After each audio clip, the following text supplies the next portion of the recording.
转来看国内消息，高雄大寮早暗7点外，10分钟内竟然是有3个路口出车祸。其中上界严重的是发生一个9号路段，一个姓吴的驾驶驶正向弄滚两只车。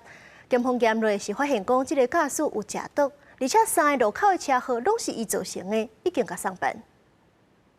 车伫路口，但红灯无偌久，一台黑色车电倒向冲来。一日暗时7点外，40岁姓吴驾驶到高雄大寮9号甲和平一路路口，向东冲向对向车道，连弄几架车。撞了之后，整个人都好像都不像一个人了啊！在旁边坐，问他电话，他也不晓得啊。 吊水车车头拢烂去，看到人讲，姓吴驾驶落车了，讲神，就是惊到，毋过警方发现，其实伊是食到了塞车，而且几分钟之前分别伫2个路口也弄着车。驾车前有施用毒品依托米脂，警方遂扩大追查，比对案发时间前后交通事故及监视器影像，发现吴男涉及另外2起交通事故。 黑车拢被车了，逃走。暗时7点28分开始，姓吴50人先伫公平路市道188路口，驶着一台车造成对方轻伤，逃走了。伫河堤甲2号路口，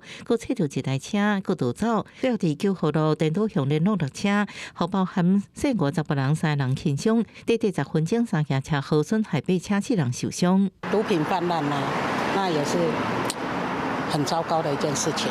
民众看到驾照赛车一起登到现场，因为车流量大，路面已经清好。